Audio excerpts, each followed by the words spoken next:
In Grounded, the golden glow of a late afternoon in a village tucked away in the Sahyadri mountains, young Aarav sat under the ancient banyan tree.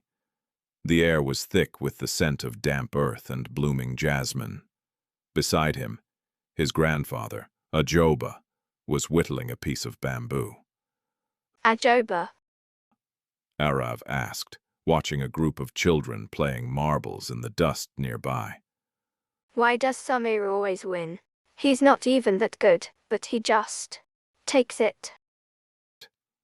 Ajoba stopped his carving. He looked at the bustling village square where the village well was surrounded by women filling copper pots and the local grocer was shouting out the price of fresh mangoes. Aarav, Ajoba said, his voice as steady as the stones of the village temple. Let me tell you about the river and the rock. Aarav leaned in. He loved Ajoba's stories. Long ago, in a river exactly like our Vaitarna, there lived a smooth, polished stone.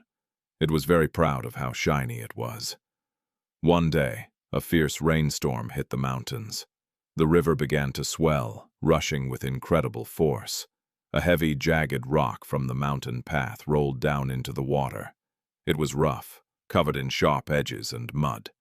Aarav pictured the muddy brown water rising after the monsoon rains. The smooth, shiny stone mocked the jagged rock. "Look at you," it laughed, bobbing in the current. "You're ugly, covered in dirt and so heavy you can't even float. I am light, I am smooth, and I dance on top of the water." The jagged rock said nothing. It just sank to the bottom. That night, Ajoba whispered, his eyes twinkling, the river turned into a wild beast. It raged and tore at the banks. The smooth, shiny stone was tossed around like a leaf. It had no weight, no grip, and no foundation. The current swept it away, crashing it against the sharp canyon walls until it was broken into tiny, unrecognizable pebbles. Aarav held his breath. And the jagged rock. The next morning, when the sun rose and the water calmed, Ajoba said, pointing to a sturdy rock. The jagged rock was still exactly where it had landed. Because it was heavy and rough, it had dug itself deep into the riverbed. It didn't try to dance on the surface. It stayed firm at the bottom.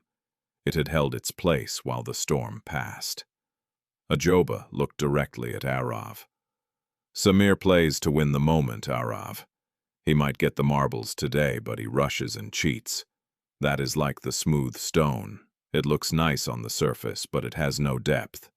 If you focus on being smooth, on taking shortcuts or winning at all costs, you will be swept away by the first real challenge you face." Aarav looked at the boys playing. He saw Samir push someone to get a marble. He realized Samir wasn't actually happy. He was just frantic. "Be the jagged rock, my boy," Ajoba said, handing him the carved bamboo whistle. "Have the weight of character. Have the rough edges of hard work. When the world is chaotic, those who are grounded are the only ones who remain standing." Aarav smiled, feeling the sturdy weight of the bamboo in his hand. He walked over to the game, not to win by force, but to play with the patience of someone who knew that the most important thing wasn't the marble in his hand. It was the integrity in his heart. The moral.